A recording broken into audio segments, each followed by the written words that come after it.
हैरानी होती है हमें देख के आजकल इन चीजों से कि यार अपना काम खुद नहीं करना क्यों, इसमें शर्म की क्या बात है। गांव में देखो आप, अब तो खैर माहौल बदल गया है, 9 महीने गर्भ में बच्चे को रखती है मां, पालती पोसती है बेचारी, और मर्द कहता है मैं गोद भी नहीं उठाऊंगा, क्यों, मेरी मर्दानगी नीचे हो जाएगी। अरे लानत ऐसी मर्दानगी पे, तुझे कुछ तो हिस्सा बटाना चाहिए। वो बेचारी 9 महीने कष्ट झेल के, और नाम तेरा पड़ेगा बच्चे का, और तू बच्चा नहीं उठाना चाहता। कई जगह देखा हमने, बेचारी के थैला टंगा होता है, इधर थैला, हाथ में बच्चा, और महाशय जी फोन पे टुक टुक टुक करते जा रहे हैं। ये मर्द है या ना मर्द, आप खुद ही अंदाजा लगा लीजिए। एक तरफ तो धर्म कहते हैं अर्धांगनी की बराबर का हक है, और एक तरफ अपने आप को आप मर्द कहलाते हो। क्यों? क्योंकि आप कहीं बच्चा उठा लिया, कोई ये ना कह दे ये तो गुलाम है। कमाल की बात है, ये कोई मर्दानगी नहीं है। ये हमें लगता है सबसे बड़ी कमी ये है समाज में, नहीं ऐसा होना चाहिए। आप कम से कम उनका हक तो दो। वो बेचारी ने 9 महीने पाला पोसा, कितनी तकलीफ झेली है, तो अगर आप उठा के थोड़ा उसको ले जा रहे हो या चुप करवा रहे हो तो इसमें शर्म की बात नहीं है, बल्कि गर्व की बात है। असली मर्द होते ही वो हैं। तो ये है हमारी संस्कृति, ये सिखाती है हमें।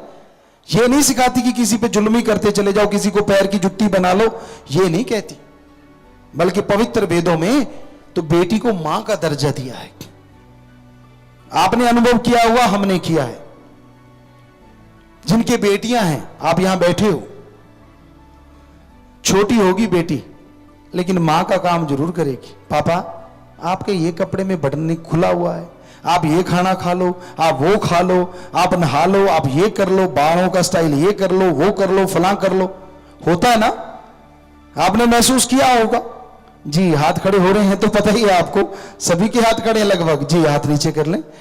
तो होता है, इसलिए पवित्र वेदों में बेटी को मां का दर्जा शुरू से दिया। माई शुरू से, पहले वो मां बाप की मां, फिर शादी हो जाती है, पति की पत्नी तो है, लेकिन एक मां वाला काम भी करती है।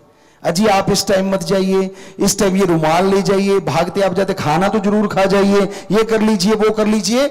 यानी वो अपना दर्जा छोड़ती नहीं, वो काम करती रहती है। और बच्चे जब होते हैं उसके लिए तो फिर वो कुर्बान हो जाती है, उसकी मां तो है ही है।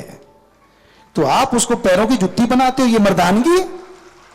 कभी नहीं करना चाहिए ऐसा। चाहे दोस्त मित्र कैसे भी कहें, हो सकता है उनके दिमाग में कमजोरी हो, वो खुद ऐसा हो सकते, लेकिन आप एक उदाहरण बनिए कि नहीं भाई, और उनको जवाब दीजिए प्यार से कि ऐसा है, हम अगर थोड़ा सा सहयोग करेंगे तो इसमें गलती क्या है। तो हमारी संस्कृति में बहुत कुछ छुपा हुआ है, लेकिन देख नहीं पाते, समझ नहीं पाते।